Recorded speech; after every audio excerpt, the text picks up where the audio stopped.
श्रीवामनपुराणं पञ्चषष्ठे अध्याय। दण्डक उवाच। एतस्मिन्नन्तरे बाले यक्षासुरसुते शुभे समागते हरं द्रष्टुं श्रीकण्ठं योगिनां वरं ददृशा ते परिम्लानं संशुष्कुसुमं विभुं बहुनिर्मल्य संयुक्तं गते तस्मिन् ऋतध्वजे। ततस्तं वीक्ष्य देवेशं ते उभे अपि कन्यके स्नापयेतां विधानेन पूजयेतामहर्निशं ताभ्यां स्थिताभ्यां तत्रैव ऋषिरभ्यागमद्वरम् द्रष्टुं श्रीकण्ठमव्यक्तं गालवो नामतः स दृष्ट्वा कन्यकायुग्मं कस्येदमिति चिन्तयन् प्रविवेश शुचिः स्नात्वा कालिन्धा विमले जले ततोऽनुपूजयामास श्रीकण्ठं गालवो मुनिः। गायते सुस्वरं गीतं यक्षासुरसुते ततः स्वरं समाकर्ण्य गालवस्ते अजानत गन्धर्वकन्यके चेते सन्देहो नात्र विद्यते सम्पूज्य देवमीशानं गालवस्तु विधानतः कृतजप्यः समध्यास्ते कन्याभ्यामविवादितः ततः पप्रच्छ स मुनिः कन्यके कस्य कथ्यतां कुलाकङ्कारकरणे भक्तियुक्ते भवस्य हि तमु चतुर्मुनिश्रेष्ठं याथा तथ्यं शुभानने जातो विदितवृत्तान्तो गालवस्तपतांवरः समुष्य तत्र रजनीं ताभ्यां सम्पूजितो मुनिः प्रातरुत्थाय गौरीशं सम्पूज्य च विधानतः ते उपेत्य ब्रवीधास्ते पुष्करारण्यमुत्तमम् आमन्त्रयामि वां कन्ये समनुज्ञातुमहर्दथः ततस्ते उच्चतुर्ब्रह्मन् दुर्लभं दर्शनं तव किमर्थ पुष्करारण्यं भवान् यास्यत्यथादरात् ते उवाच महातेजा महत्कार्यसमन्वितः कार्तिकी पुण्यदा भाविं आसन्ते पुष्करेषु हि ते ऊचुर्वयं यामो भवान् यत्र गमिष्यति न त्वया स्म विना ब्रह्मणि स्थातुं हि शङ्कुन्वः बाढमाह ऋषिश्रेष्ठस्तस्थो नत्वा महेश्वरं गते रे ऋषिणा सार्ध पुष्करारण्यमादरात् तथान्ये ऋषयस्तत्र समायातः सहस्रशः पार्थिवा जानपदाश्व मुक्त्वेकं तमृतध्वजम् ततः स्नाताश्व कार्तिक्या ऋषय पुष्करेष्वथ राजानश्व महाभागा नाभा गेक्ष्वा कुसंयुतः गालवोऽपि समं ताभ्यां कन्यकाभ्यामवातरत् स्नातुं स पुष्करे तीर्थे मध्यमे धनुषा कृतो निमग्नश्चापि ददृशे महामत्स्यं जलेशयं बर्हिर्भिर्मस्तकन्याभिः प्रीयमाणं पुनः पुनः तताश्वः तमिर्मुग्धा यूयं धर्म न जानथ जनापवादं घोरं हि न शक्तः सोढुमुल्बणं तास्तमुचुर्महात्मत्यं किं न पश्यसि गालवम् तापसं कन्यकाभ्यां वे विचरतं यथेच्छया यदा सावपि धर्मात्मा न बिभेति तपोधनः जनापवादात् तक्तिं त्वं बिभेषि जलमध्यगः ततस्ताश्वाः तिमिर्नैष वेति तपोधनः रागान्धो नापि च भयं विजानाति सुबालिशः तच्छ्रुत्वा मत्स्यवचनं गालवो वृद्धया नोत्ततार निमग्नोऽपि तस्थ्यो स विजितेन्द्रियः स्नात्वा ते अपिरम्भोरु समुत्तीर्य तटे स्थिते प्रतीक्षन्त्यो मुनिवरं तदर्श न समुत्सुके वृत्ता च पुष्करे यात्रा गता लोका यथा गतं ऋषयः पार्थिवाश्वान्ये नानाजानपदास्तदा तत्र स्थिते कसुदति विश्वकर्म तनुरुहा चित्रांगदा सुचार्वङ्गी वीक्षन्ति तनु मध्यमे ते स्थिते चापि वीक्षन्त्यो प्रतीक्षन्त्यो च गालवं संस्थिते निर्जने तीर्थे गालवोऽन्तर्जले तथा ततोऽभ्यागाद वेदवती नाम्ना गन्धर्वकन्यका पर्जन्यतनया साध्वी धृताची गर्भसभवा सा चाभ्येत्य जले पुण्ये स्नात्वा मध्यमपुष्करे ददर्श कन्यात्रितयमुभस्योस्ततो स्थितम् चित्रांगदामथाभ्येत्य पर्यपृच्छादनिष्ठुरं कासिकेन च कार्येण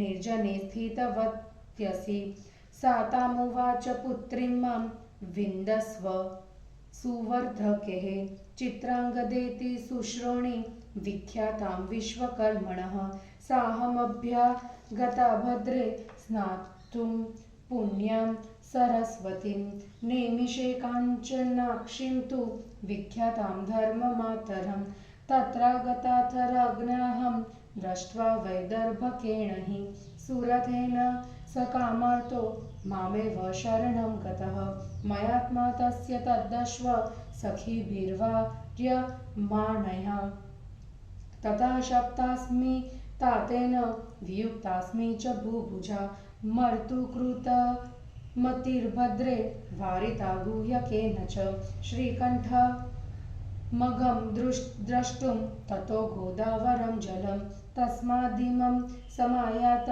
तीर्थप्रवरमुत्तमं न चापि दृष्टं सुरथः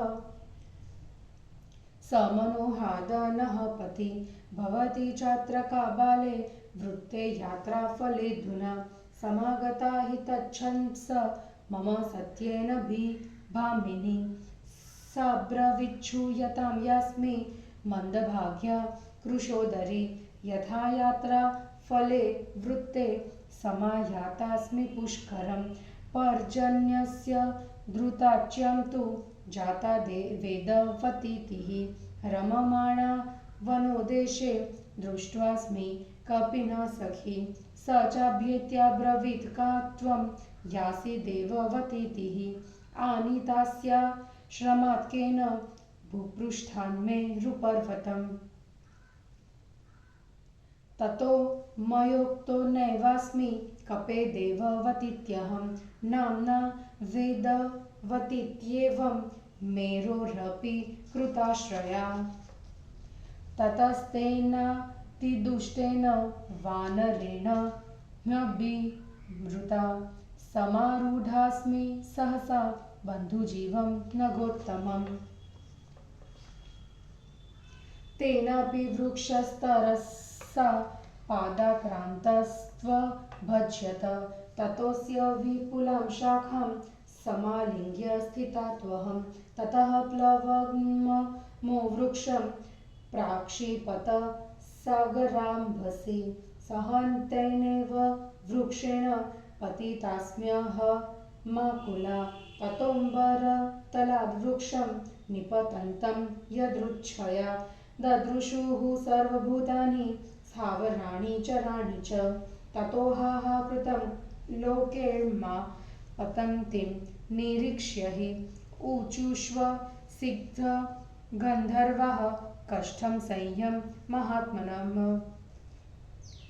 इन्द्रधूम्रस्य महिषी गदिता ब्रह्मणा स्वयं मनोपुत्रस्य वीरस्य सहस्रक्रतुयाजिनः तां वाणीं मधुरां श्रुत्वा मोहमस्यम्य गता ततः न च जाने स केनापि वृक्षच्छिन्दनः सहस्रधा ततोऽस्मि वेगाद बलिना रतानल सखेन हि समानीतास्म्यहमिमं त्वं दृष्ट्वा चाध सुन्दरी तदुत्तिष्ठस्व गच्छावः पृच्छावः क इमे स्थिते कन्यके अनुपश्येहि पुष्करस्योत्तरे तटे एवमुक्त्वा वराङ्गी सा तया सुतानुकन्यया जगाम कन्यके द्रष्टुं कार्यसमुत्सुका ततो गत्वा पर्यपृच्छत ते उचतुरुभे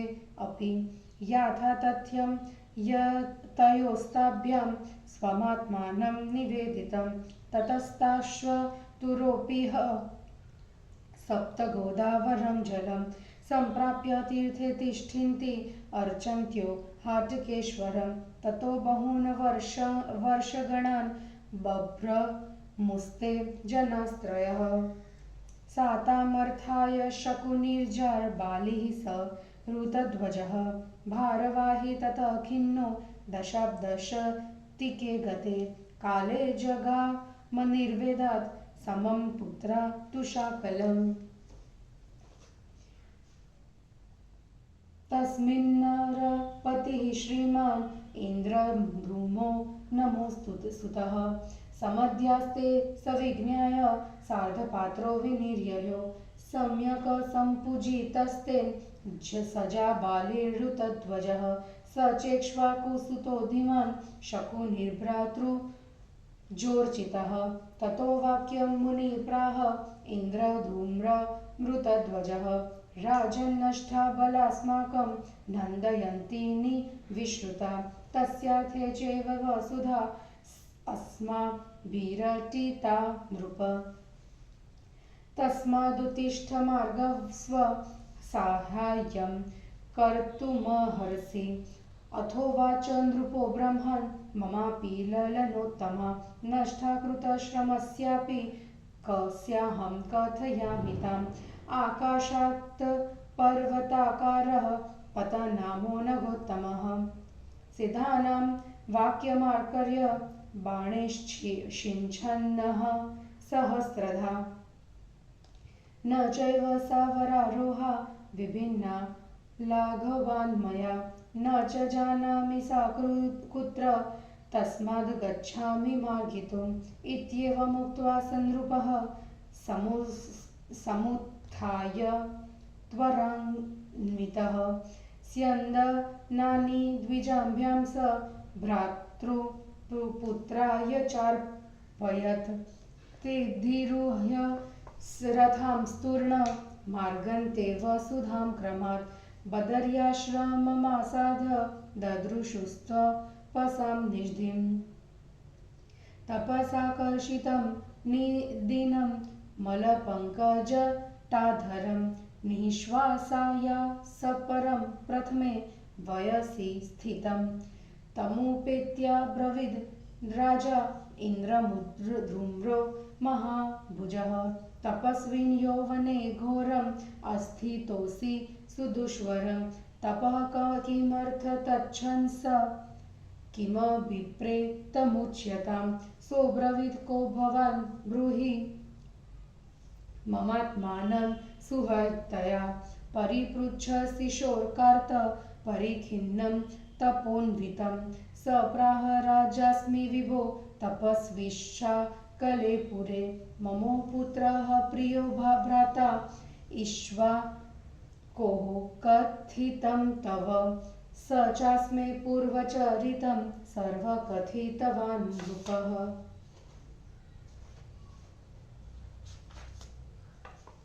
श्रुत्वा प्रोवाच राजर्षिमुच्छस्व काले वरम् आगच्छयामि तन्वङ्गिं विचेतुं भ्रातुजोऽसि मे इत्युक्ता सम्परिष्वज्य नृपं धमनिसन्ततं समारोप्य रथं तुर्ण तापसाभ्यां न्यवेदयत् ऋतध्वजः सपुत्रस्तु तं दृष्ट्वा प्रोवाच राजन्ने होमि हि करिष्यामि तव प्रियं यासौ चित्राङ्गदा नाम त्वया दृष्ट्वा हि नैमिषे सप्त गोदावरं तीर्थ सामयेव विसर्जिता तदा गच्छामः सौदेवस्येव कारणात् तत्रास्माकं समेष्यन्ति कन्यास्तिस्रस्तथा पराः इत्येवमुक्त्वा स ऋषिः समाश्वास्य सुदेवजं शकुनीं पुरतः कृत्वा सेन्द्रधूम्रः सपुत्रकः स्यन्दनेनाश्वयुक्तेन गन्तुं समुपचक्रमे सप्तगोदावरं तीर्थ यत्र ताः कन्यका गताः एतस्मिन्नन्तरे तन्वी धृताची शोकसंयुता विचचारोदयगिरिं विचिन्वन्ती सुतां निजां तमाससाद च कपिं पर्यपृच्छत तथा अप्सराः किं बाला न त्वया दृष्टा कपे सत्यं वदस्व मां तस्यास्तद्वचनं श्रुत्वा स कपिः प्राह बालिकाम् दृष्ट्वा देववती नाम्ना मया न्यस्ता महाश्रमे कालिन्दा विमले तीर्थे मृगपक्षी समन्विते श्रीकण्ठाय तनस्याग्ने मया सत्यं तवोदितं सा प्राह वानरपते नाम्ना वेदवतीति सा न हि देववती ख्याता तदा गच्छ व्रजावहे धृताच्यास्तद्वचः श्रुत्वा वानरस्त्व रिक्तक्रमः पृष्ठतोऽस्याः समागच्छन् धीमन्वेव कौशिकीं ते चापि कौशिकीं प्राप्ता राजर्षि प्रवराश्रयः द्वितयं तापसाभ्यां च रथे परमवेगिभिः अवतीर्य रथेभ्यस्ते स्नातुमभ्यगमन् नदीं धृताच्यपि नदीं स्नातुं सुपुण्यामाजगामनमः तामन्वेव कपिप्रायात् दृष्टो जाबालिना तथा दृष्ट्वेव पितरं प्राह पार्थिवं च महाबलम् स एव पुनरायाति वानरस्तात् वेगवान् पूर्वजटास्वेव बलादेन बद्धोऽस्मि पादपे तज्जाबालिवचः श्रुत्वा शकुनिः क्रोधसंयुतः स्मशरं धनुरादाय इदं वचनमब्रवीत् ब्रह्मन् प्रदीयतां मह्यमाज्ञां तात वदस्व मां यावदेनं निहन्म्यथ शरेणेकेन वानरम् इत्येवमुक्ते वचने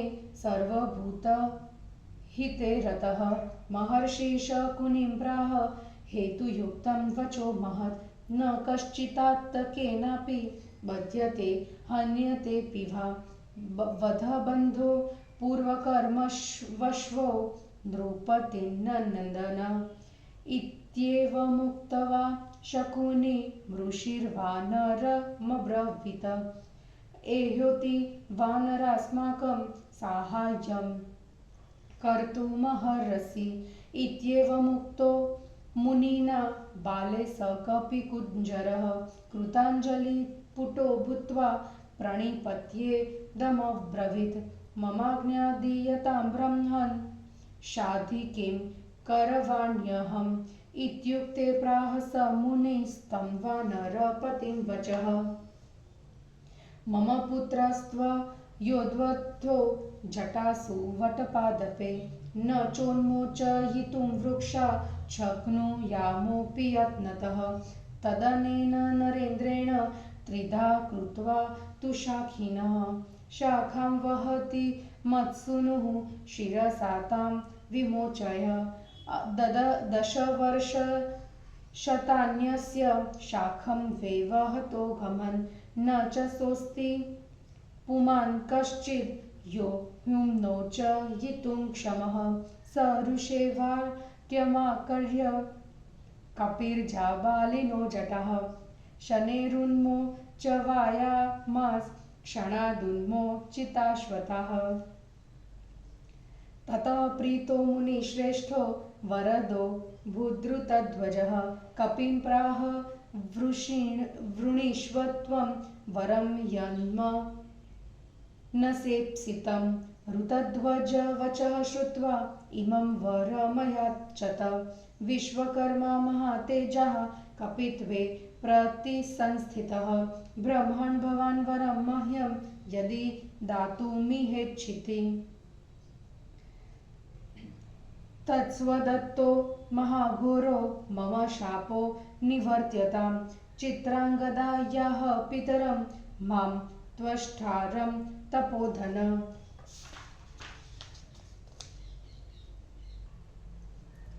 अभिजानीहि भवतः शापाद्वानरतां गतं। सुबहूनि च पापानि मया यानि कृतानि हि। कपिचापल्यदोषेण तानि मे यान्तु संशयम्। ततो ऋतध्वजः प्राह शापस्यान्तो भविष्यन्ति।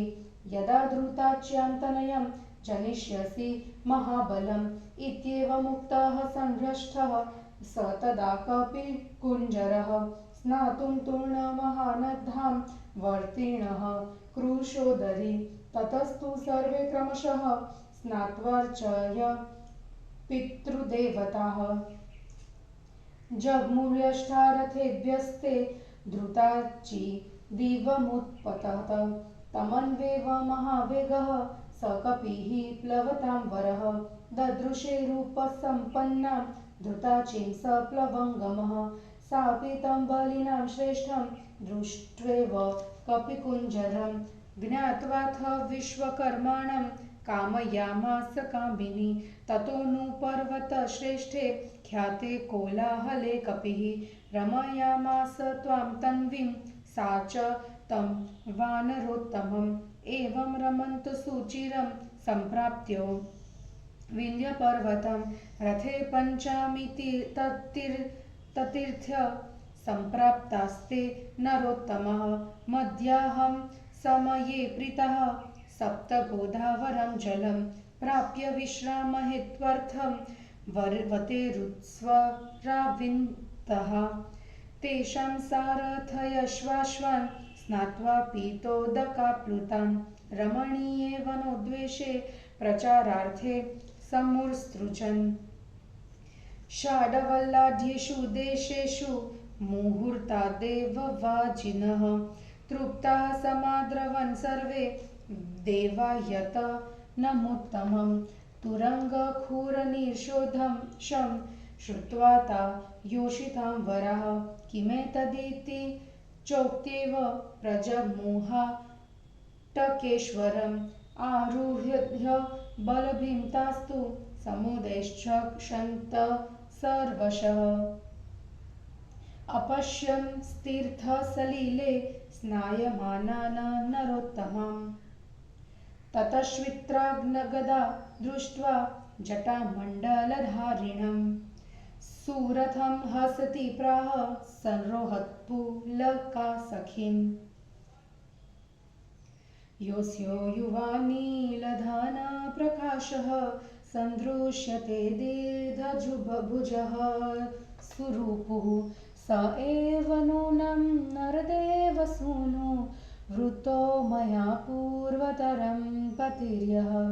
यस्येष जाम्बूनदतुल्यवर्णः श्वेतं जटाभारमधारयिष्यत। स एष नूनं तपतां वरिष्ठो ऋतध्वजो नाम विचारमस्ति। ततो ब्रवीदशोहष्ठा नन्दयन्ती सखी जनम् एषोपरोऽस्य वै सुतो जाबालिनात्र संशयः। इत्येवमुक्त्वा वचनं बलभ्या अवतीर्य च समासताग्रतः शम्भोर्गायन्तो त्यो गीतिकां शुभाम्। नमोस्तु सर्वशम्भो त्रिनेत्र चारुगात्र त्रैलोक्यनाथ उमापते दक्ष यज्ञ विध्वंसकर कामांगनाशन घोर पाप प्रणाशन महापुरुष महोग्रमूर्ते सर्व सत्वक्ष यंकर शुभंकर महेश्वर त्रिशूलधारीन स्मराने गुहावासीन दिग्वासह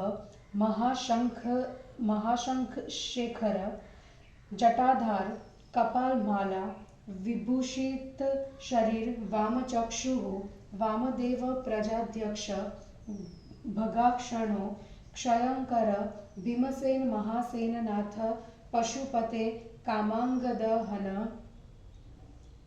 चत्वर वासीन शिव महादेव ईशान शंकर भीम भव वृषभ ध्वज जटिल प्रौढ़ महानाट्येश्वर भूरिरत्न अविमुक्त रुद्र रुद्रेश्वर स्थाणो एकलिंग कालिंदी प्रिय श्रीकंठ नीलकंठ अपराजित रिपुभ्यकर संतोषपते वामदेव अघोर तत्पुरुष महाघोर अघोर मूर्ते शांत सरस्वती कांत किनाट सहस्र मूर्ते महोद्भव विभो कालाग्नि रुद्र रुद्रहर महीधर प्रिय सर्वतीर्थादिवास हम कामेश्वर केदाराधिपते परिपूर्ण मुचुकुंद मधुनिवासिन कृपाणपाणे भयंकर विधाराज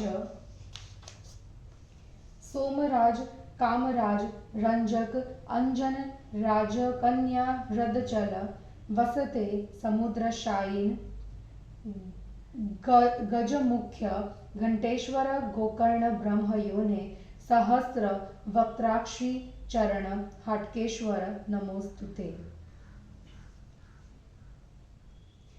एतस्मिन्नन्तरे प्राप्तः सर्व एवर्षि पार्थिवः द्रष्टुं त्रैलोक्यकर्तारं त्र्यम्बकं हाटकेश्वरं समारूढाश्वसून्नता ददृशूर्यो शितश्वतः स्थितस्तु पुरतस्तस्य गायन्तो गेयमुत्तमं ततः सुदेवतनयो विश्वकर्मा सुतं प्रियं दृष्ट्वा रसितचित्तस्तु संरोहत्पुलको बभो ऋतध्वजोऽपि तन्वग्निं दृष्ट्वा चित्राङ्गदां स्थितां प्रत्यभिज्ञाय गोतां योगात्मा बभो मुदितमानसः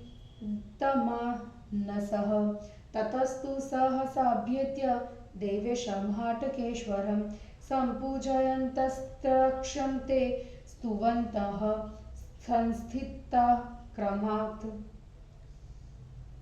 चित्राङ्गदापि तान् दृष्ट्वा ऋतध्वज पुरोगमान् समं ताभिः कृशाङ्गिभिर्भृत्या याभ्यवादयत स च ताः प्रतिनन्द्येव समं पुत्रेण तापसः समं नृपतिभिर्हष्टः संविवेश यथा सुखम् ततः कपिवरः प्राप्तो धृताक्ष्या सह सुन्दरी स्नात्वा गोदावरी तीर्थे दिदृक्षुहाटकेश्वरं ततो पश्यत सुतां तन्वीं धृताची शुभदर्शनां सापि तं मातरे दृष्ट्वा हृष्टा बुद्ध्वरवर्णिनी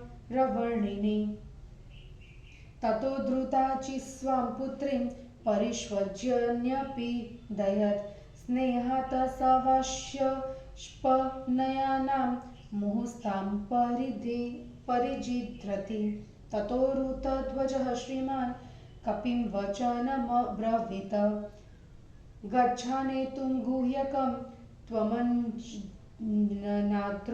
महाञ्जनम् पातालादपि दैश्येयं वीरं कन्दरमालिनं स्वर्गाद गन्धर्वराजानं पर्जन्यं शीघ्रमानयन् इत्येवमुक्ते मुनिना प्राह देववती कपिं गालवं वानरश्रेष्ठ इह नेतुं त्वमर्हसि इत्येवमुक्ते वचने कपिर्मारुतविक्रमः गत्वाञ्जनं समामन्त्र्य जगामामरपर्वतं पर्जन्यं तत्र चामन्त्र्य प्रेषयित्वा महाश्रमे सप्तगोदावरे तीर्थे पातालमगमत्कपिः तत्र मन्त्र महावीर्य कपिः कन्दरमालिनं पातालाद् विनिष्क्रम्यं महिं पर्यचरज्वस्विन् गालवं तपसो योनिं दृष्ट्वा माहिष्मति मनु समुत्पत्यानयच्छिद्रं सप्तगोदावरं जलं तत्र स्नात्वा विधानेन सम्प्राप्त्यो हाटकेश्वरं ददृशेनन्दयन्ती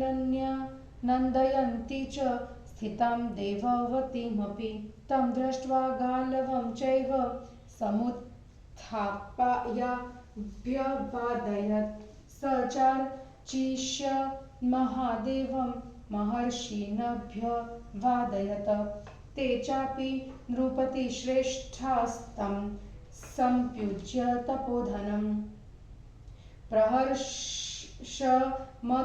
गत्वा उपविष्टा यथा सुखं तेषुपविष्टेषु तदा वानरोपनिमन्त्रिता समायाता महात्मानो यक्षगन्धर्वदानवा तानागतान् समीक्ष्यैव पुत्रस्ताः पृथुलोचनाः स्नेहार्द्रनयना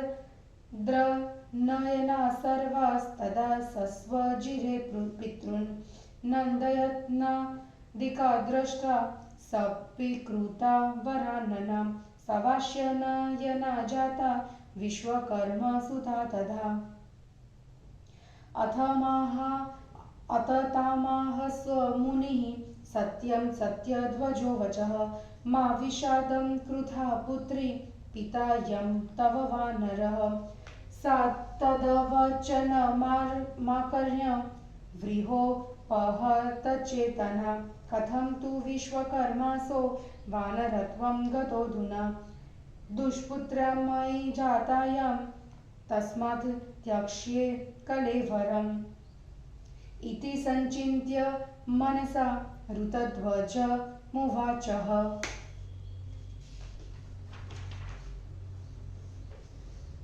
परित्रायस्व मां ब्रह्मन् पापोपहत चेतनां पितृध्निमर्तुमिच्छामि तदनुज्ञातुमर्हसि अथोवाच मुनिस्तन्वीं मा विषादं कृथाधुना भाव्यस्य नैव नाशोऽस्ति तन्मा त्याक्षीः कलेवरं भविष्यति पिता तुभ्यं भूयोऽप्यमरवर्धकी जाते पत्ये धृताच्यां तु नात्र कार्या विचारणा इत्येवमुक्ते वचने मुनिना भावितात्मना धृताचितां समभ्येत्य प्राह चित्राङ्गदां वचः पुत्री त्यजस्व शोकं त्वं मासेर्दश विरात्मजः भविष्यति पितुस्तुभ्यं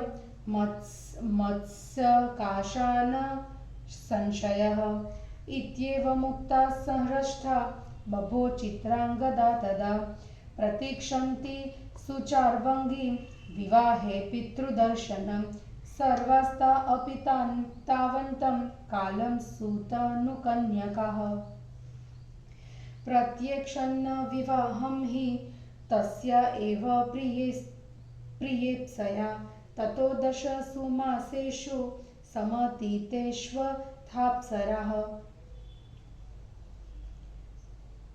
तस्मिन् गोदावरीतीर्थे प्रसूता तनयं नलं जाते पत्ये कपित्वाच्च विश्वकर्माभ्यमुच्चयत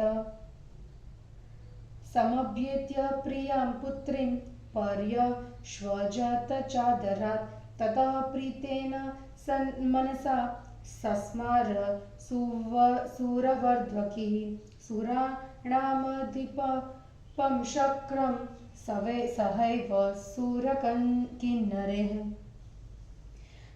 त्वष्टाथ संस्मृतः शक्रो मरुद्गणवृतस्तदा सुरेः सरुरेद्रेः सम्प्राप्तस्तीर्थ हाटकाह्यः समायातेषु देवेषु गन्धर्वेष्वप्सरस्सु च इन्द्रधूम्रो मुनिश्रेष्ठ मृतध्वजमुवाचः जाबालेदिं यतां ब्रह्मन् सुता कन्धरमालिनः गुह्यातु विधिवत पाणिं दैते यास्तनयस्तव नन्दयन्तीं च शकुनिः परिणेतुं स्वरूपवान् ममेयं वेदवत्स्यस्तु त्वाष्ट्रेयी सुरथस्य च बाढमित्यब्रवीद्दृष्टो मुनिर्मनुसुतं नृपत् ततोऽनुचक्ररुः संन्यष्टा विवाहविधिमुत्तमम् ऋत्विजो बुधगाल्वस्तु हुत्वा हव्यं विधानतः गायन्ते तत्र गन्धर्वा नृत्यं ते अप्सरसस्तथा आदौ जाबालिनः पाणि गृहीतो दैत्यकन्यया इन्द्रगुमेन्द्र तदनु वेदवक्त्या विधानतः ततः शकुनिना पाणिर्गृहीतो यक्षकन्यया चित्राङ्गदायाः कल्याणी सुरथः पाणिमग्रहीत् एवं क्रमाद्विवाहस्तु निर्वृत्तस्तनुमध्यमे वृते मुनिर्विवाहेतु चक्रादीन प्राह दैवतान् अस्मिन् तीर्थे भवद्भिस्तु सप्त गोदावरे सदा स्थेयं विशेषतो मासमिमं माधवमुत्तमम् बाढमुक्त्वा सुरा सर्वे जग्मुढाष्ट दिवं क्रमात् मुनयो मुनिमादाय सपुत्रं जग्मुरादरात् भार्याश्वादाय राजानं स्वं स्वं नगरमागता प्रहष्टाः सुखिनस्तस्थुः भुञ्जते विषयान् प्रियान् चित्राङ्गदायाः कल्याणी एवं वृत्तं पुरा किल तन्मां कमलपत्राक्षि भजस्व ललनोत्तमे इत्येवमुक्त्वा नरदेवसूनु स्तां भूमिदेवस्य सुतां वरोरुं स्तुवन् मृगाक्षीं मृदुना क्रमेण सा चापि वाक्यं रिपुतं तिं बभाषे। हिंदी अनुवाद।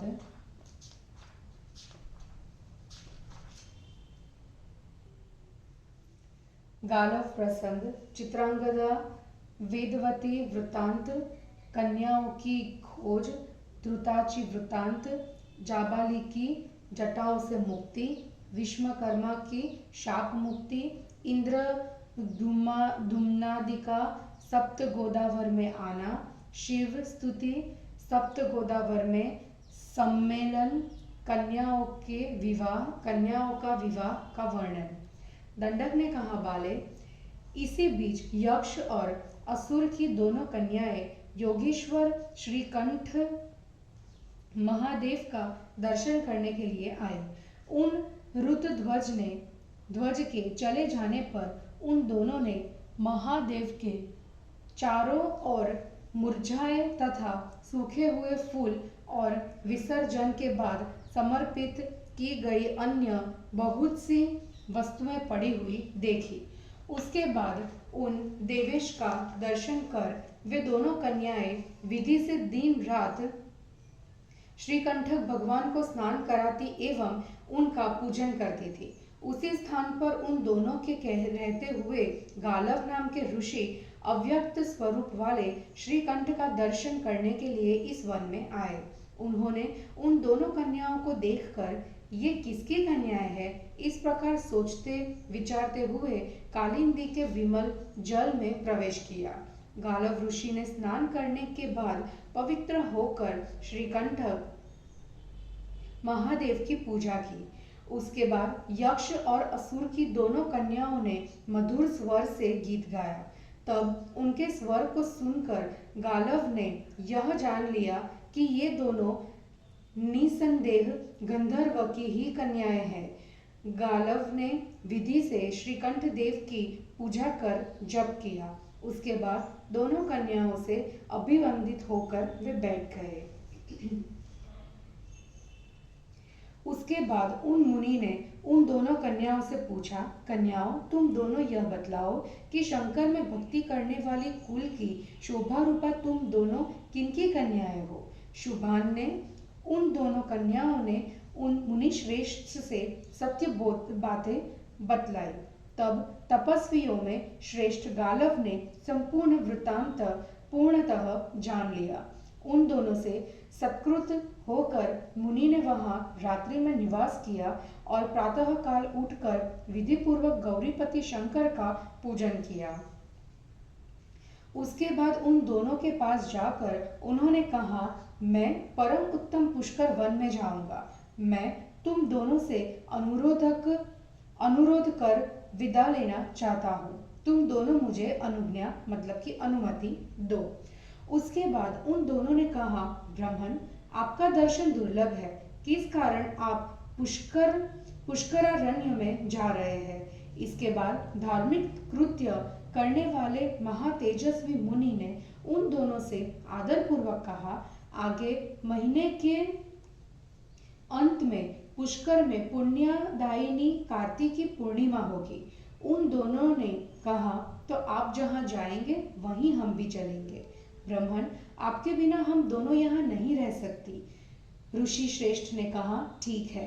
उसके बाद आदर पूर्वक महेश्वर को प्रणाम कर ऋषि के साथ वे दोनों कन्याएं पुष्करारण्य चली गई। वहां केवल उन रुद्रध्वज के सिवाय अन्य हजारों ऋषि, राजा एवं जनपद निवासी भी आए। उसके बाद ऋषियों एवं नाभाग तथा इक्ष्वाकु आदि महाभाग्यवान राजाओं ने कार्तिकी पूर्णिमा के दिन पुष्कर तीर्थ में स्नान किया।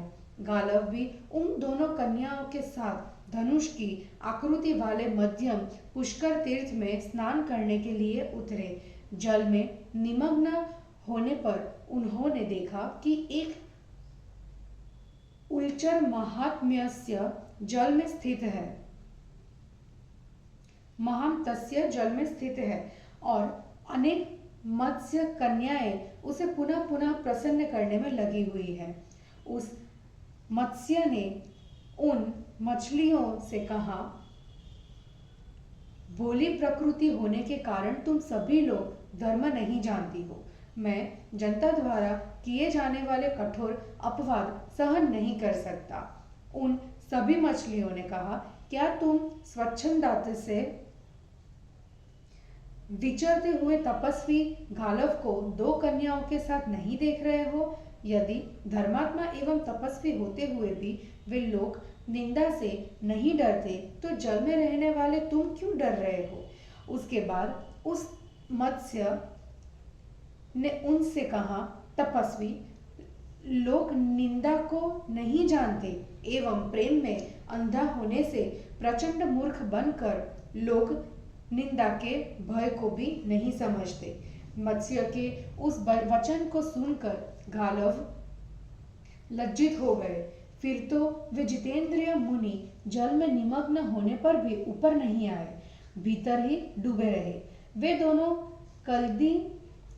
दोनों कदली सदृश उरु वाली सुंदरियां स्नान करने के बाद जल से बाहर निकलकर तीर पर खड़ी हो गई एवं मुनि श्रेष्ठ का दर्शन करने के लिए उपस्थित होकर उनकी प्रतीक्षा करने लगी। पुष्कर की यात्रा पूरी होने पर सभी ऋषि, राजा और नगरवासी लोग जहां से आए थे वहां चले गए। वहां केवल सुंदर दांतों वाली एवं पतली सुंदर शरीर वाली विश्वकर्मा की कन्या चित्रांगदा उन दोनों कृशोदरियों मतलब कन्याओं को देखती हुई रह गई। वो दोनों भी उसे देखती एवं गालव की प्रतीक्षा करती हुई निर्जन तीर्थ में पड़ी रही और गालव जल के भीतर ही स्थित रहे। उसके बाद वेदवती नाम की गंधर्व कन्या वहां आई। वह साध्वी धृताची के गर्भ से उत्पन्न हुई थी एवं पर्जन्य नामक गंधर्व की पुत्री थी। उसने आकर मध्यम पुष्कर तीर्थ के पवित्र जल में स्नान किया और दोनों तटों पर स्थित तीनों कन्याओं को देखा। इसके बाद चित्रांगदा के समीप जाकर उसने सरलता से पूछा, तुम कौन हो और किस कार्य से इस निर्जन स्थान में स्थित हो? उस चित्रांगदा ने उस वेदवती से कहा कि हे सुश्रवणी, मुझे देवशिल्पी विश्वकर्मा की चित्रांगदा नाम से प्रसिद्ध पुत्री जानो। भद्रे, मैं नैमिष में धर्म की जननी कांचनाक्षी नाम से प्रसिद्ध पवित्र सरस्वती नदी में स्नान करने आई थी। वहां आने पर विदर्भ वंश में उत्पन्न राजा सूरथ ने मुझे देखा और काम पीड़ित होकर मेरी शरण में आया। सखियों के रोकने पर भी मैंने उन्हें अपने को समर्पित कर दिया। उसके बाद पिताजी ने मुझे शाप दे दिया और मैं राजा से वियोगिनी हो गई। भद्रे, मैंने मरने का विचार किया, परंतु गुह्यक ने मुझे रोक दिया। उसके बाद मैं श्रीकंठ भगवान का दर्शन करने के लिए गई और वहां से गोदावर जल के निकट गई और अब वहां से मैं इस श्रेष्ठ उत्तम तीर्थ में आ गई हूँ। किंतु मन को आनंदित करने वाले उन सूरत पति को मैंने नहीं देखा। बाले, यात्रा फल के समाप्त होने पर पर्वत की समाप्ति हो जाने पर आज यहाँ आने वाली आप कौन है? भामिनी, मुझे सच सच बताओ। उसने कहा, कृशोधरी, मैं मंदभागिनी कौन हूँ तथा यात्रा फल के समाप्त होने पर पुष्कर में क्यों आई हूँ उसे सुनाओ। मैं पर्जन्य नामक गंधर्व की पुत्री हूँ तथा धृताची के गर्भ से उत्पन्न हुई हूँ। मेरा नाम वेदवती है। सखी, वन प्रदेश में भ्रमण कर रही मुझको एक बंदर ने देखा। उसने समीप में आकर मुझसे कहा, तुम कौन हो, कहाँ जा रही हो? निश्चय ही तुम देववती हो। पृथ्वी पर रहने वाले आश्रम से मेरु पर्वत पर तुम्हें कौन लाया है? इस पर मैंने कहा, कपे, मैं देववती नहीं हूँ, मेरा नाम वेदवती है। मेरु पर्वत पर ही मैंने अपना आश्रम बना लिया है। उसके बाद अत्यंत दुष्ट उस बंदर से खदेती जाती हुई मैं बंधुजीव के उत्तम वृक्ष पर शीघ्रता से चढ़ गई। उसने शीघ्र ही पैर के आघात से उस वृक्ष को तोड़ दिया। उसके बाद मैं उस वृक्ष की एक बड़ी डाली को पकड़कर स्थित रही। फिर बंदर ने उस वृक्ष को समुद्र के जल में फेंक दिया। मैं अत्यंत घबरा कर उस वृक्ष के साथ ही जल में गिर पड़ी। उसके बाद चर और अचर सभी प्राणियों ने आकाश से गिरने वाले उस वृक्ष को देखा। उसके बाद उसी के साथ मुझको भी गिरती हुई देखकर सभी लोग हाहाकार करने लगे। सिद्ध और गंधर्व लोग कहने लगे, हाय, यह कष्ट की बात है। इसके संबंध में तो ब्रह्मा ने स्वयं कहा था कि यह कन्या हजारों यज्ञों के करने वाले मनु के वीरपुत्र इंद्रद्युम्न की राजरानी होगी, पर यह क्या हो गया? उस मधुर वाणी को सुनने के बाद मुझे मूर्छा आ गई। मैं यह नहीं जानती कि उस वृक्ष को किसने सहस्रों टुकड़ों में काट डाला। उसके बाद अग्नि के सखा बलवान वायु ने मुझे शीघ्रता से यहाँ ला दिया था। सुंदरी, तुमको आज मैंने यहाँ देखा है, इसलिए उठो, हम दोनों चले और फिर पूछे तथा देखे कि पुष्कर तीर्थ के उत्तरी तट पर दिखाई देने वाली ये दोनों कन्याएं कौन है। ऐसा कहकर इस कार्य के करने में उत्कृष्ट वह सुंदरी उस सुंदर तथा दुर्बल देह वाली कन्या के साथ उस पार की दोनों कन्याओं को देखने तथा वस्तु स्थिति पूछने के लिए वहां गए। उसके बाद वहां जाकर उसने उन दोनों से पूछा। उन दोनों ने अपनी सच्ची घटना उन दोनों से बताई। उसके बाद चारों कन्याएं सप्त गोदावर जल के समीप जाकर हाटकेश्वर भगवान की पूजा करते हुए तीर्थ में रहने लगी। इधर शकुनी, जाबाली और रुद्रध्वज ये तीनों व्यक्ति उन कन्याओं के लिए अनेक वर्षों तक भ्रमण करते रहे। तब 1000 वर्ष बीत जाने पर भारवाहन करने वाले जाबाली खिन्न होकर पिता के साथ शाकल जनपद में चले गए। वहां मनु के पुत्र श्रीमान राजा इंद्रगुम्न निवास कर रहे थे। वे इस समाचार को जानकर अर्धपात्र हाथ में लिए बाहर निकले।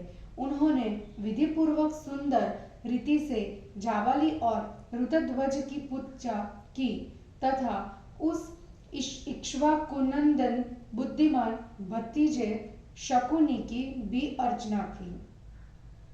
उसके बाद रुद्रध्वज मुनि ने इंद्रगुम्न से कहा, राजन, हम लोगों की नंदयंती नाम से प्रसिद्ध कन्या खो गई है।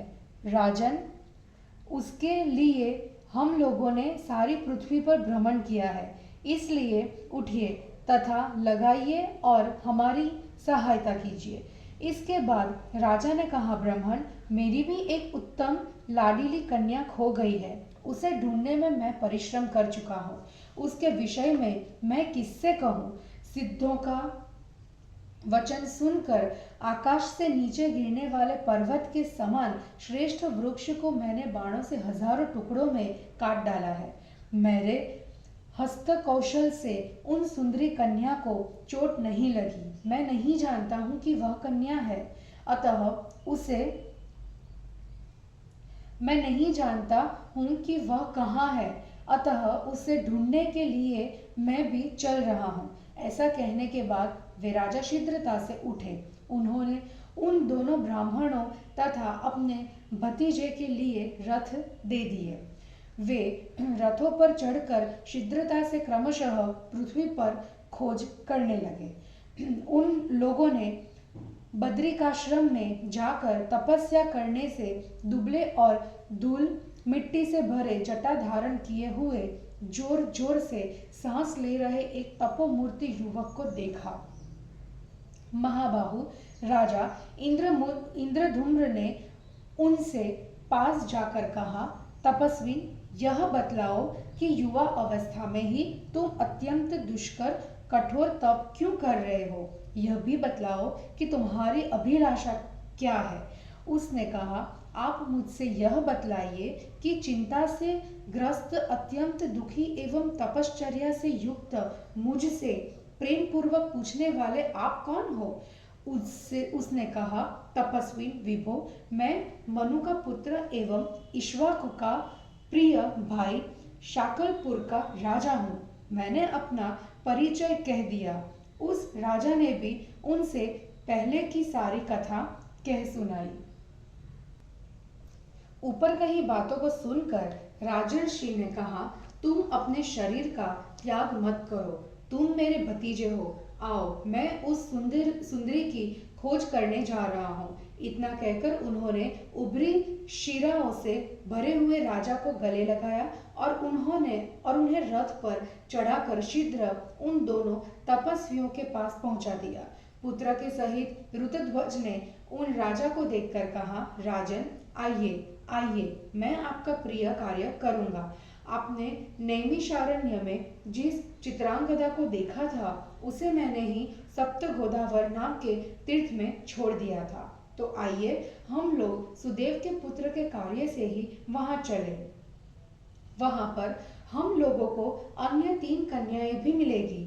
इस प्रकार कहकर उन्होंने ऋषि सुदेव के पुत्र को सांत्वना दे करके एवं शकुनी को आगे कर इंद्रगुम्न और पुत्र के साथ घोड़े जूते रथ से सप्त गोदावर तीर्थ में जाने की योजना बनाई, जहां वे कन्याएं गई थी। इस बीच दुर्बलांगी द्रुताची शोक से चिंतित होकर अपनी कन्या को ढूंढती हुई उदयगिरी पर विचरण करने लगी। वहां द्रुताची अप्सराओं को वह बंदर मिल गया। द्रुताची अप्सरा ने उससे पूछा, कपे, मुझसे सच कहो कि क्या तुमने लड़की को नहीं देखा?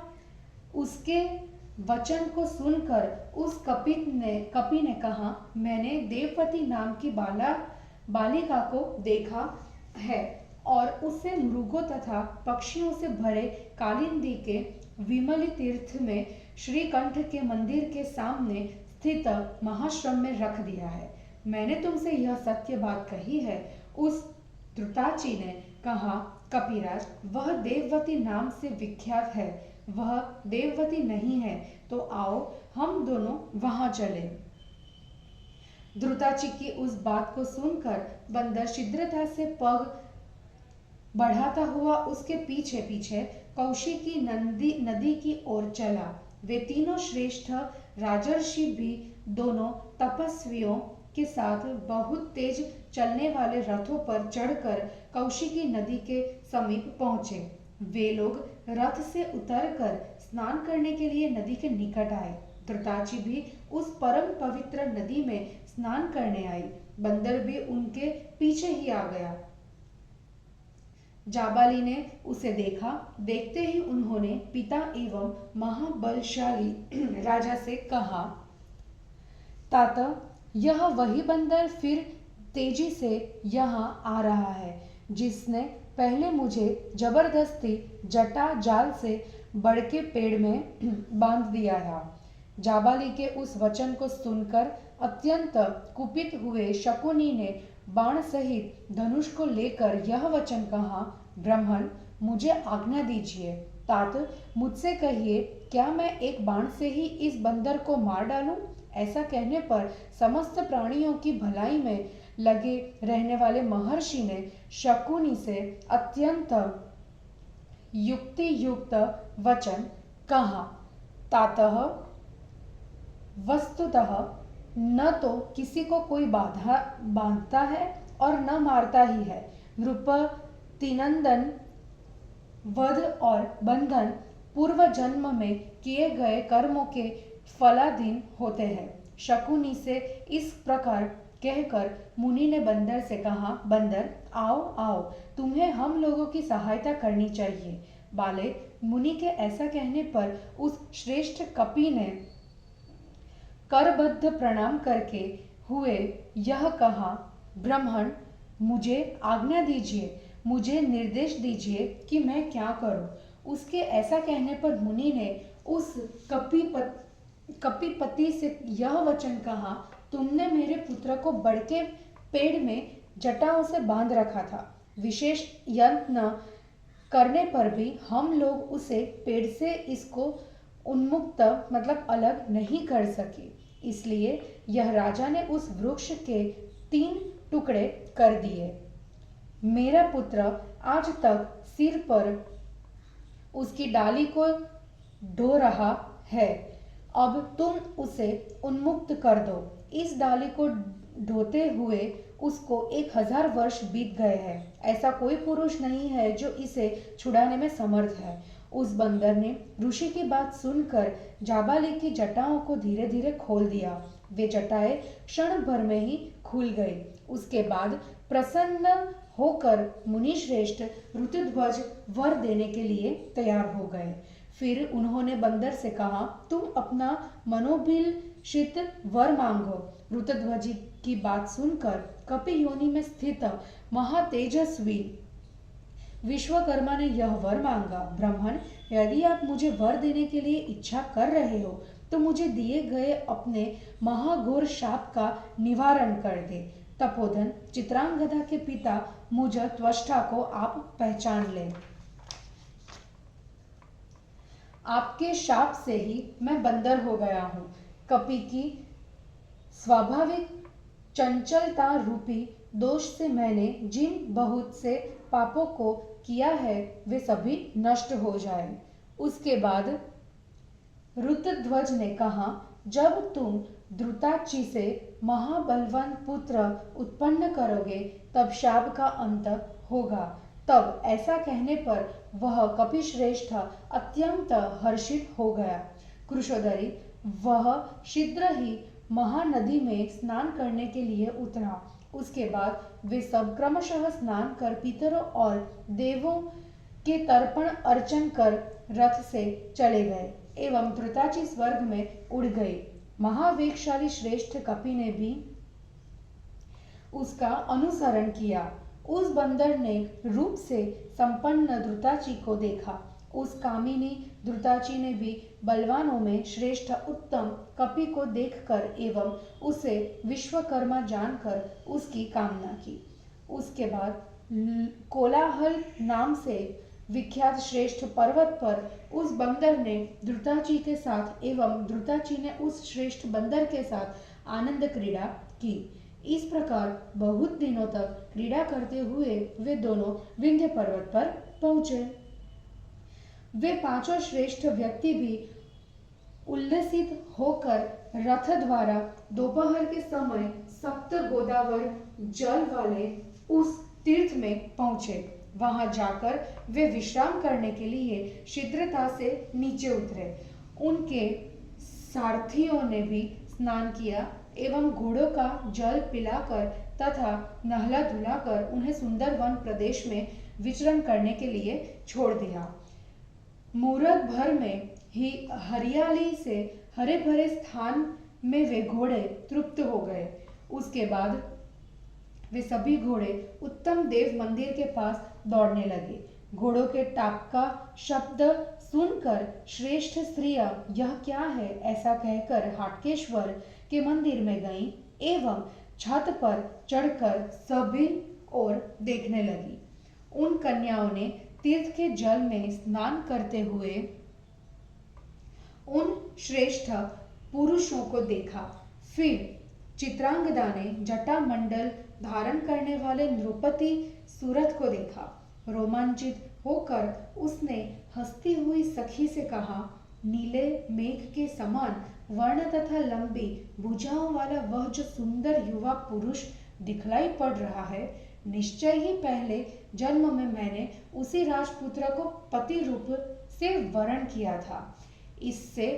इसमें कुछ विचारने की आवश्यकता नहीं है। स्वर्ण के समान वर्ण वाले जो व्यक्ति श्वेत जटाभार को धारण किए हुए हैं, वे निश्चय ही तपस्वियों में श्रेष्ठ ऋतध्वज ही है, इसमें शंका नहीं है। उसके बाद नंदयंती ने सखियों से हर्षित होकर कहा, वह दूसरा व्यक्ति निसंदेह इन्हीं ऋतध्वज के पुत्र जाबाली है। इस प्रकार कहकर वे सभी छत से उतरी एवं शंकर के सामने बैठकर कल्याण करने वाले गीत का गान करने लगी, स्तुति करने लगी। हे शर्व, हे शंभो, हे तीन नेत्र वाले, हे सुंदर गात्र वाले, हे तीनों लोकों के स्वामी, हे उमापते, हे दक्ष यज्ञ को विध्वस्त करने वाले, हे कामदेव के नाश करने वाले, हे घोर, हे पाप के नष्ट करने वाले, हे महापुरुष, हे भयंकर मूर्ति वाले, हे संपूर्ण प्राणियों के क्षय करने वाले, हे शुभ करने वाले, हे महेश्वर, हे त्रिशूलधारी, हे कामशत्रो, हे गुफा में रहने वाले, हे दिगंबर, हे महाशंख के शिरोभूषण वाले, हे जटाधर, हे कपाल माला से विभूषित शरीर वाले, हे वामचक्षु, हे वामदेव, हे प्रजाध्यक्ष, हे भगाक्षिके क्षयकारिण, हे भीमसेन, हे महासेननाथ, हे पशुपते, हे कामदेव के जलाने वाले, हे चत्वरवासिन, हे शिव, हे महादेव, हे ईशान, हे शंकर, हे भीम, हे भव, हे वृषभध्वज, हे जटिल, हे प्रौढ़, हे महानाटयेश्वर, हे भूरिरत्न, हे अविमुक्तकः, हे रुद्र, हे रुद्रेश्वर, हे स्थाणु, हे एकलिंगा, हे कालिंदी प्रिय, हे श्रीकंठ, हे नीलकंठ, हे अपराजित, हे रिपु भयंकर, हे संतोषपते, हे वामदेव, हे अघोर, हे तत्पुरुष, हे महाघोर, हे अघोर मूर्ते, हे शांत, हे सरस्वती कांत, हे किनाट, हे सहस्रमूर्ते, हे महोद्भव, हे वीरभो, हे कालाग्नि रुद्र, हे रुद्र, हे हर, हे महीधर प्रिय, हे सर्वतीर्थाधिवास, हे हंस, हे कामेश्वर, हे केदाराधिपते, हे परिपूर्ण, हे चुमुकुंद, हे मधुनिवासिन, हे कपालपाणे, हे भयंकर, हे विद्याराज,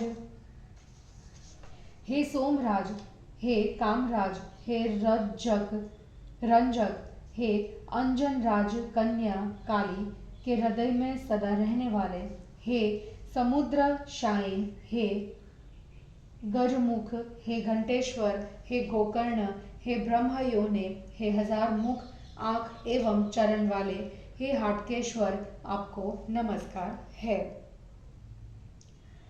इसी बीच समस्त ऋषि एवं राजा लोग तीनों लोकों के कर्ता भगवान त्र्यंबक हाटकेश्वर का दर्शन करने वहां पहुंच गए और भली भांति स्नान करने के बाद ऊपर चढ़कर उन लोगों ने देवता के अभिमुख बैठकर गीत गाती हुई स्तुति करती हुई स्त्रियों को देखा। उसके बाद वसुदेव के पुत्र अपनी प्रिया विश्वकर्मा की पुत्री को देखकर हर्ष से गदगद हो गए।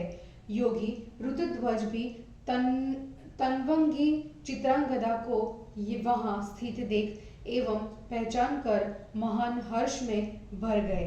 उसके बाद सभी व्यक्ति शीघ्र ही देवादिदेव हाटकेश्वर भगवान के निकट गए एवं त्रिलोचन की पूजा कर क्रमशः खड़े होकर स्तुति करने लगे। चित्रांगदा ने भी उन ऋतुध्वज आदि को देखकर उन तन्वंगी कन्याओं के साथ उठकर प्रणाम किया। पुत्र सहित उन तपस्वी ने उन्हें आशीर्वाद दिया और वे प्रसन्नता से राजाओं के साथ सुखपूर्वक बैठ गए।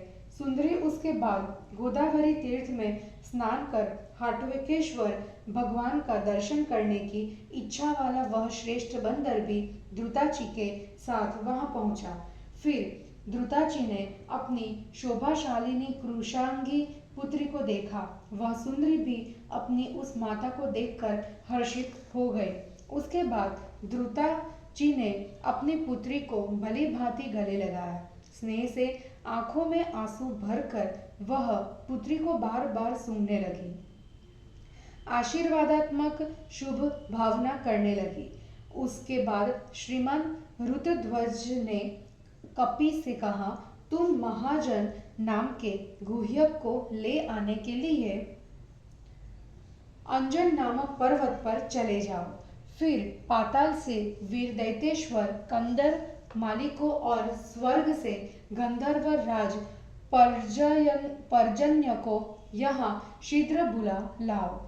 मुनि के इस प्रकार कहने पर देववती ने बंदर से कहा, कपिश्रेष्ठ, गालव को भी आप यहाँ बुला लाओ।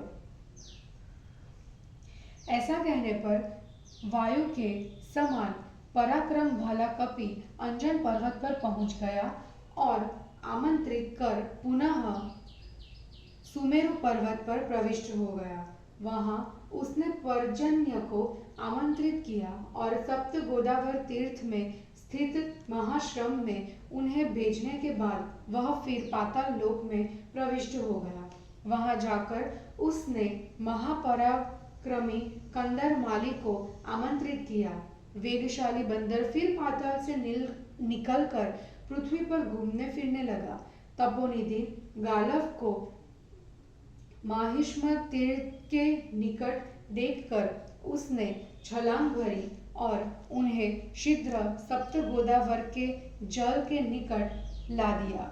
वहां विधान से स्नान करने के बाद वह हाटकेश्वर के समीप पहुंचा और उसने वहां बैठी हुई नंदयंती तथा देववती को भी देखा। उन सभी ने गालव को देखकर उठकर उनको प्रणाम किया।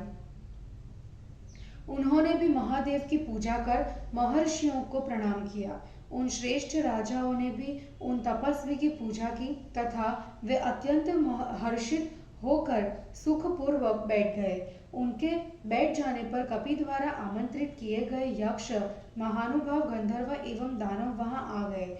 उन्हें आया हुआ देखते ही उन विशाल नयना पुत्रियों के नेत्रों में स्नेह से आंसू भर आए। वे सभी अपने अपने पिता के गले लग गए। नंदयंती आदि को पिता के साथ उपस्थित हुई देखकर विश्वकर्मा की सुंदरी पुत्री के नेत्रों में आंसू छलक आए। उसके बाद रुद्रध्वज मुनि ने उससे सच्ची बात कह दी। पुत्री, तुम उदास मत हो, यह बंदर ही तुम्हारा पिता है। उस वचन को सुनकर वह लजा गई, क्योंकि मुझ कुपुत्री के जन्म लेने के कारण ये विश्वकर्मा इस समय बंदर हो गए हैं। अतः उसने सोचा, मैं अपने शरीर का त्याग करूंगी। मन में इस प्रकार विचार कर उसने रुद्रध्वज से कहा, ब्राह्मण, मैं पाप से नष्टमति वाली हूँ, आप मेरी रक्षा करें। पिता का घात करने वाली मैं मरना चाहती हूँ, अतः आप स्वीकृति दे। तब मुनि ने उस तन्वंगी से कहा, अब विषाद मत करो। भवितव्यता का विनाश नहीं होता, होनी होकर रहती है, इसलिए देह का परित्याग मत करो। द्रुताचिकी कोख से पुत्र के उत्पन्न हो जाने पर तुम्हारे पिता फिर देवताओं के शिल्पी हो जाएंगे, इसमें संदेह नहीं है। मन के ऊपर नियंत्रण रखने वाले मुनि के इस प्रकार कहने पर द्रुताची ने चित्रांगदा के पास जाकर उससे कहा, पुत्री, तुम चिंता करना छोड़ दो। तुम्हारे पिता द्वारा मुझसे 10 महीनों में निसंदेह एक पुत्र उत्पन्न होगा, फिर सुतराम शाप विमोचन हो जाएगा। ऐसा कहने पर चित्रांगदा हर्षित हो गई। सुंदरी चित्रांगदा अपने विवाह में मिलने वाले पिता के दर्शन की प्रतीक्षा करने लग गई। वे सुंदरी सभी कन्याएं भी प्रिय की प्राप्ति की वांछा से उसके विवाह के समय की प्रतीक्षा करने लगी। 10 महीने बीत जाने पर अप्सरा ने उस गोदावरी तीर्थ में पुत्र को उत्पन्न किया, जो आगे चलकर नल नामक हुआ। पुत्र के उत्पन्न हो जाने पर विश्वकर्मा भी वानरत्व से छूट गए। अपनी प्रिय पुत्री के पास जाकर उन्होंने उसको स्नेहपूर्वक गले लगाया। उसके बाद प्रसन्न मन से देवशिल्पी ने देवताओं एवं किन्नरों सहित देवराज इंद्र का स्मरण किया। देवशिल्पी के स्मरण करने पर इंद्र मरुद्गणों, देवों एवं रुद्रों के साथ हाटक नाम के तीर्थ में आ गए। देवताओं, गंधर्वों और अप्सराओं के आने पर इंद्रधूम्र ने मुनिश्रेष्ठ ऋतध्वज से कहा, ब्राह्मण, जाबाली को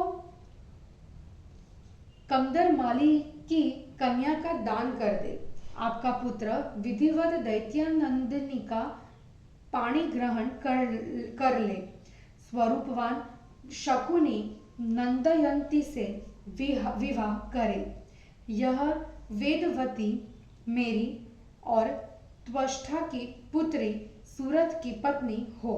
मुनि ने मनुपुत्र राजा से कहा, ठीक है।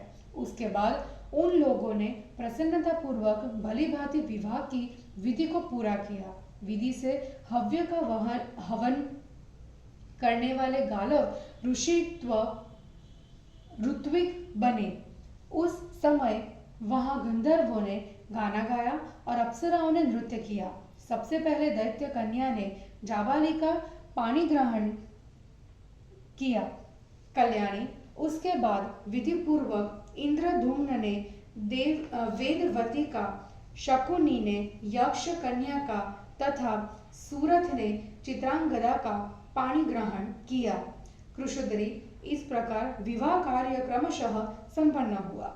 विवाह कार्य संपन्न हो जाने पर मुनि ने इंद्र आदि देवताओं से कहा, इस सप्त गोदावर तीर्थ में आप लोग सदा निवास करें।